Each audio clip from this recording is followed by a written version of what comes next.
안녕하십니까? 세부부동산 114 바비입니다. 필리핀에 살면 알아야 하는 기초 정보들을 알려드리고 있습니다. 매일 필리핀 부동산에 대한 정보, 필리핀 상식에 관한 이야기가 필요하신 분들은 꼭 구독하셔서 무료로 알찬 정보를 알아가시기 바랍니다.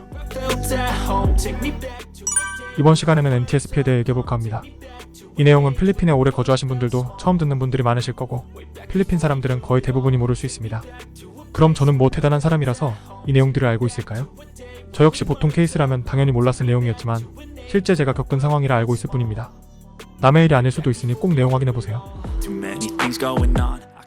10여 년 전에 제가 필리핀에 처음 거주를 시작했을 때 겪은 일입니다. 첫 거주는 마닐라였습니다. 모든 분들이 잘 아시다시피 필리핀은 무비자로 관광이 가능합니다. 따로 비자 같은 거 필요 없이 여권만으로 필리핀에 입국할 수 있습니다. 처음 한 달 동안에는 따로 비자 신청하는 거 없이 지낼 수 있고 그 기간 안에만 한국으로 돌아가면 아무런 문제가 되지 않습니다. 하지만 그 기간 외에 지내려고 해도 여권 연장만 정상적으로 하면 큰 문제되지 않습니다. 비자 연장인데 정확히 말하면 이 비자는 관광비자입니다. 관광비자 연장은 직접 이민국에 가셔서 하셔도 되시고 소소한 수수료 받고 대행해주는 곳도 있습니다. 공식적으로는 입국하고 3년까지는 연장하면서 지낼 수 있고 추가로 더 거주하려고 하면 가능은 하지만 왜 거주해야 하는지 이유를 밝히시면 되십니다. 보통 3년 초과해서 거주하는 건 절차가 귀찮기도 하고 추가로 비용이 많이 들어가니 이건 추천드리지 않습니다. 제 경우에는 이런 정보를 알려주는 사람이 아무도 없어서 무심코 한 달이 넘은 상황에서 우연히 이 정보를 알게 되어 여권을 연장하러 이민국에 갔었습니다. 참고로 하루라도 연장기한이 넘으면 벌금이 있습니다. 처음 연장하러 간 상황이고 지금은 자연스럽지만 그때만 해도 필리핀식 영어 발음이 전혀 익숙하지 않을 때라 기본 연장하는 절차도 너무 어려웠는데 제게는 더 큰 어려움이 닥쳤습니다. 어떤 이유로 여권 연장이 안 된다고 뭘 발급받아야 연장 가능하다고 하는데 주인은 너무 시끄럽고 이민국 직원은 너무 불친절한 상황에서 멘붕이 온 상황이었습니다. 그때 들었던 용어가 바로 NTSP입니다. NTSP는 Not the same person의 약자로 내가 그 당사자가 아니라는 증명서를 말합니다. 전산기록상에 제 이름이 범죄 등으로 인해 등록되어 있어서 그 이름이 저 본인이 아니라는 걸 증명해야 하는 상황인 것입니다. 이민청 직원이 브로커를 한 명 소개해서 이 업무를 진행했는데 지금 생각하면 엄청나게 바가지를 썼다고 생각이 드네요. 하지만 그 당시에는 이걸 아는 사람이 아무도 없으니 비용을 떠나서 나중에 처리됐다는 것만으로 감사했었습니다.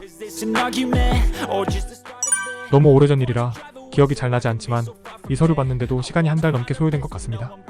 제가 직접 처리한 건 아니라서 정확하지 않을 수 있지만 절차를 대략 이야기하자면 이민국에 이 서류 발급에 따른 신청서를 제출한 다음 해당 사건을 처리한 경찰서를 가서 신청서 제출하고 지장을 등록하였고 그 경찰서에서 제가 그 당사자가 아니라는 확인서 받은 다음에 이민국에 다시 서류 제출하면 최종적으로 이 확인서를 발급받았습니다.